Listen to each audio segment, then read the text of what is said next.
For years, the idea of choosing between Windows and Linux has felt like choosing between two different worlds, two different philosophies, and two completely different computing experiences.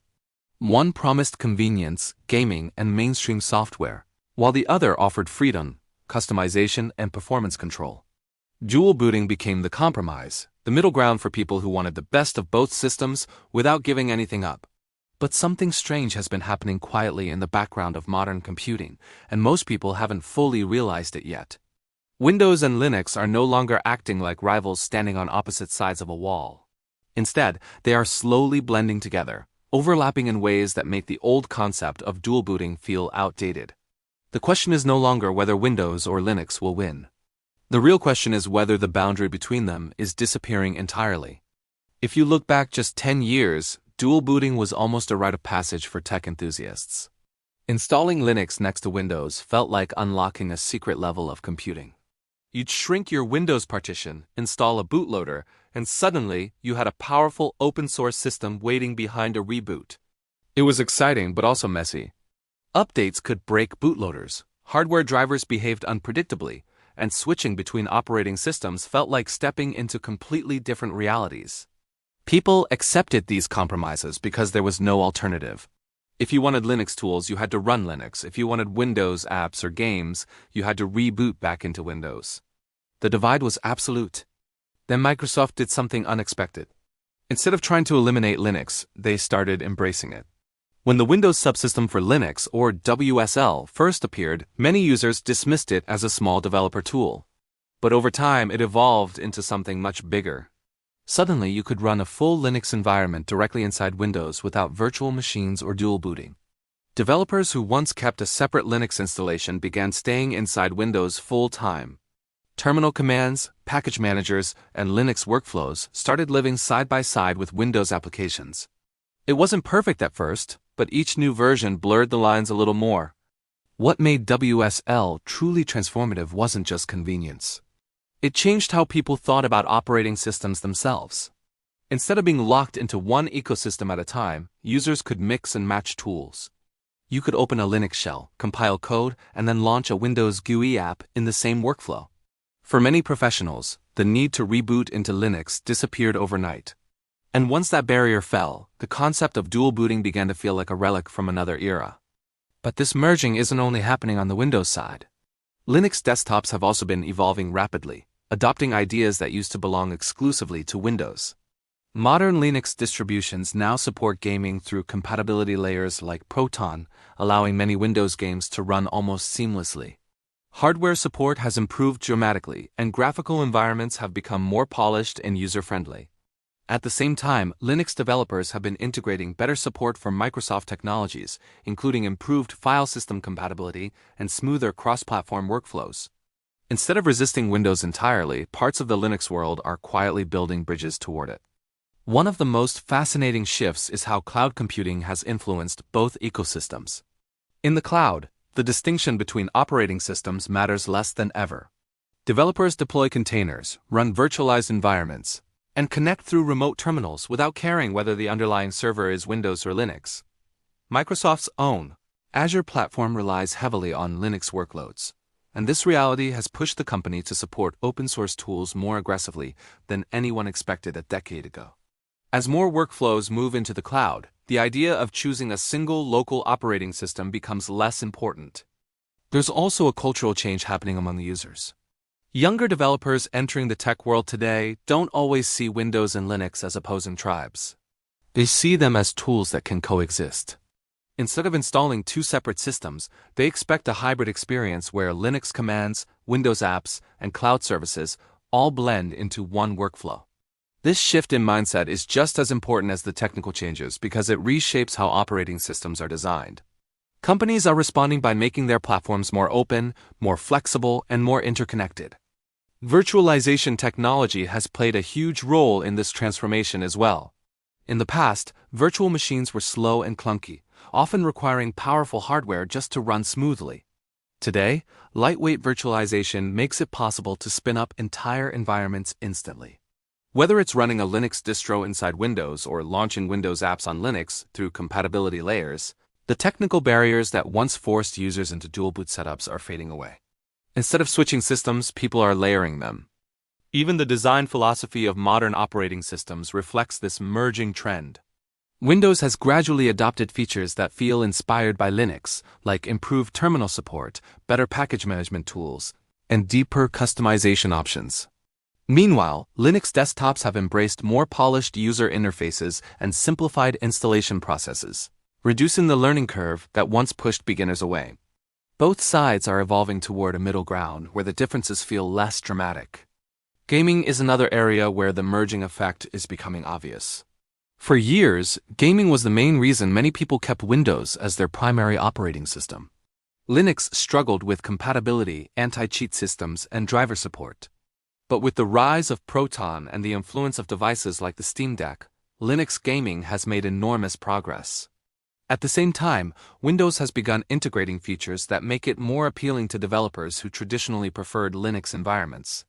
As gaming and development workflows converge, the need for dual booting shrinks further. Some critics argue that this blending threatens the identity of Linux itself. They worry that as Microsoft embraces open-source technologies, the independence and philosophy that defined Linux might be diluted. Others see it differently, viewing the merging as a victory for open standards and cross-platform compatibility. Instead of one system dominating the other, the two are influencing each other in ways that benefit users. The truth probably lies somewhere in the middle, where collaboration and competition coexist. Security is another area where the boundaries are shifting. Windows has historically been associated with stricter corporate environments, while Linux offered more transparency and control.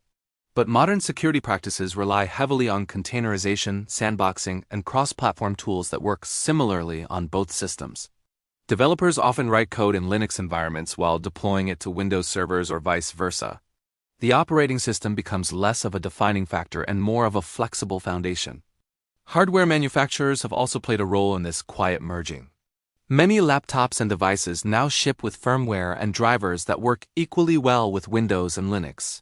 Improved standards like UEFI have made it easier to run multiple environments without complicated setup processes. As hardware compatibility improves, the old technical reasons for dual booting fade away. Instead of juggling partitions, users can run whichever environment they need within a single system. Another interesting aspect of this shift is how user interfaces are evolving. Traditional desktop environments are no longer the only way people interact with their systems. Web apps, progressive web technologies, and cross-platform frameworks mean that many programs look and behave the same regardless of the underlying operating system. When your workflow lives inside a browser or a cloud-connected app, the difference between Windows and Linux becomes almost invisible. Despite all these changes, dual booting hasn't disappeared entirely. There are still niche use cases where running separate operating systems makes sense, especially for testing, experimentation, or highly specialized workflows. But for the average developer, gamer, or power user, the necessity of rebooting into a completely different system is fading fast. The tools that once required a separate Linux installation are now accessible within Windows, and the software that once required Windows is increasingly available on Linux. What's fascinating is how quietly this transformation has happened. There was no dramatic announcement declaring the end of dual booting. Instead, it has been a gradual shift driven by countless small improvements, better compatibility layers, more open development practices, and a growing demand for flexibility. Each update makes the boundary between Windows and Linux a little less rigid, until one day you realize you haven't rebooted into another operating system in months.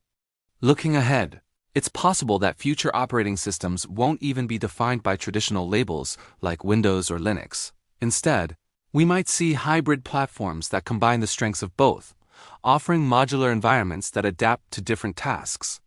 Imagine a system where Linux tools run natively alongside Windows apps without any clear separation, where the underlying kernel becomes less important than the user experience itself. That future might sound far-fetched, but many of the building blocks already exist today. The rise of AI development tools is also accelerating this trend.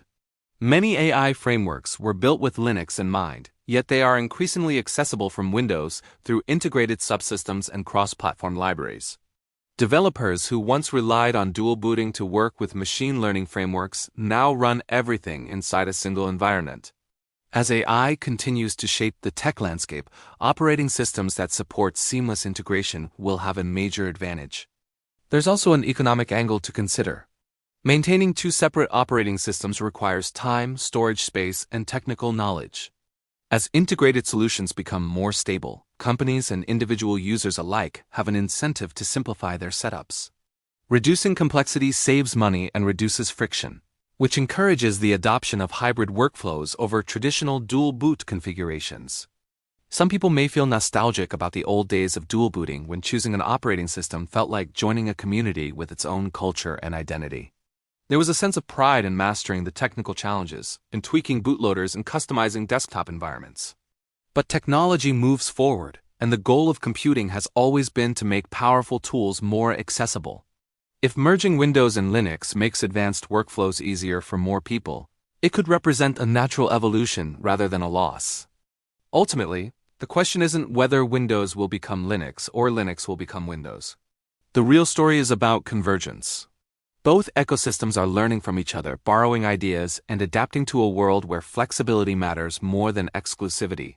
The boundaries that once forced users into dual boot setups are dissolving, replaced by layered environments that feel more fluid and interconnected. And maybe that's the most surprising part of all. The end of dual booting isn't being driven by a single company or a dramatic technological breakthrough.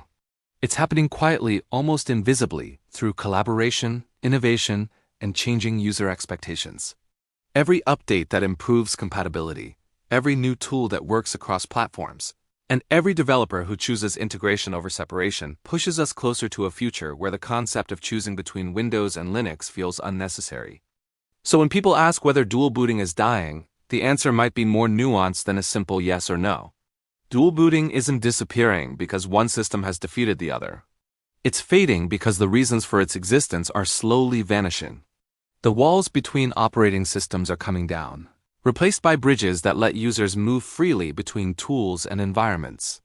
And as that transformation continues, we may look back at the era of dual boot menus and partition managers as a transitional phase in the evolution of personal computing, a time when operating systems were separate islands rather than interconnected parts of a larger ecosystem.